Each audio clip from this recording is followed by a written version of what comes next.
No man cometh unto the Father but by me. But by the time Yeshua, this was repeated, not with, it's as if somebody else was reading it anyway.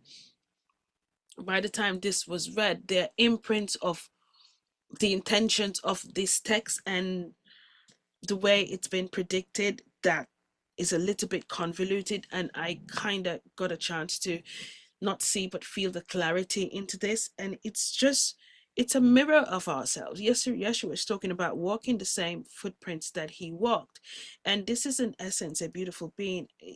Yeah, I can feel the energies that's going to come from this already, and I unapologetically am just going to say this because this was profound for me, and I know it's not just for me. So feel into this and stop picking the words, okay? It's about loving your neighbor as yourself seriously, without judgment, without just picking and pointing and choosing which is right and which is wrong. So what came next was this. I wasn't speaking of architecture. I was describing dimensions of consciousness, rooms within the soul, and states of being within the infinite presence of God. Each room represents an evolved state of love, compassion, and awareness. Humanity's tragedy is that we have mistaken religion for relationship, doctrine for devotion, and belief for embodiment. So what Yeshua is saying is that we are doing things backwards. We're mistaking religion, what it should be, for relationship, and doctrine for devotion, and belief for embodiment, because we are supposed to embody the body of Christ, the light of Christ, the understanding that we are holding on to an aspect of God within ourselves. It's not just, oh, I believe in it and it's far away from me and I can't hold it.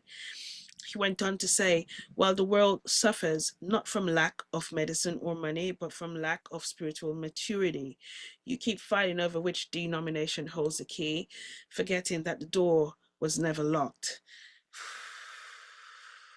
And visually, what I saw here was just, okay, you are in a timeline where technology has become our new altar. Scrolling has replaced stillness. Outrage has become a form of worship.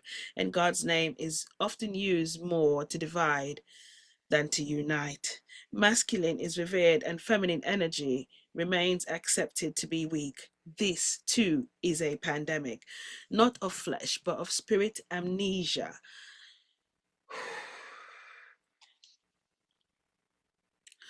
Okay, so when this part happened, the spirit amnesia, I don't know how to explain to you. You ever watch those movies that we call horror movies where you just see people walking around, but you can't see their light, they're just like filled with mud? That's kind of how visually these people looked. And it's because they've stripped themselves from perceiving their own light. You strip yourself and you burden yourself with all these things that are not of love, okay? You have scattered God into fragments of opinions, culture wars, and doctrines, forgetting that love is the only language heaven speaks. The mansions are within.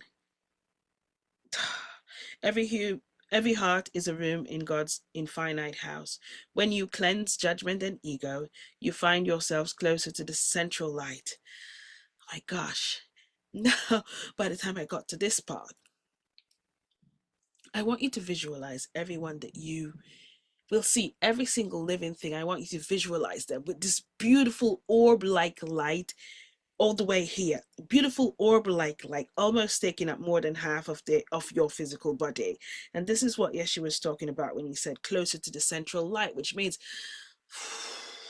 when I say if you are going to go to the Father, you go through me, it's going to the Father the way I did. Yeshua did not stand for the foolishness that we are standing for now. Many people within his time called him a rebel because he came in and he saw many things that were happening that did not create a level playing field, did not allow people to grow spiritually. And we are now in a timeline in this world where we are talking so much about God, God, God, and owning God. However, we don't realize and we don't feel that we have stepped away from spirituality. We have stepped away from what the true essence of God is, which is simply allowing our lights to shine and be kind and love and non-judgmental. Religion built walls. Spirit opens doors. The Spirit of God cannot be contained in temples or titles. You are all temples of God. Grace is the forgotten practice. You are quick to speak, slow to listen, and even slower to forgive.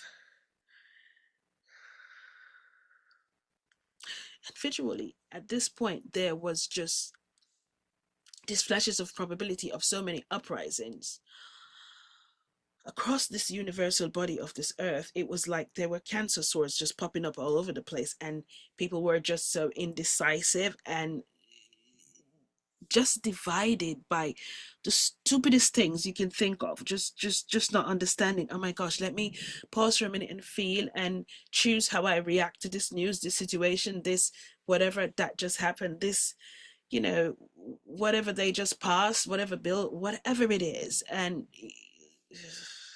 yeah, that probability just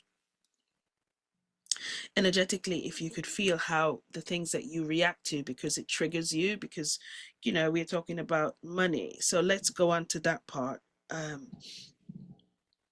Grace must become our new currency. And what it means is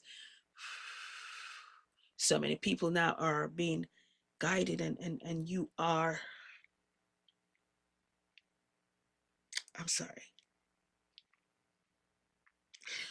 you are so energized by the physical money that you will do anything. You will lose anything and everything just to say you are on top of this pyramid. Say, mankind created this pyramid, which is stupid. So I am the revered one, and I have to go through these channels to get here, which is usually crawling through the mud and stepping over people. In Jamaica, we call it crab in a barrel, right? So you're doing this and you are revered, and very few get to stay at the pinnacle here. How many people can be here? Very few.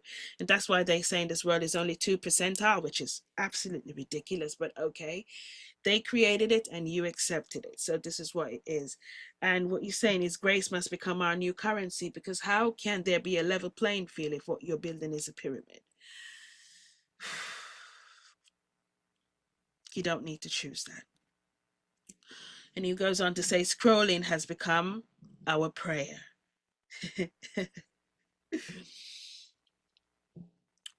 Many spend hours in digital worship, feeding on noise instead of nourishing the soul. The devil's playground is not hell, it's distraction.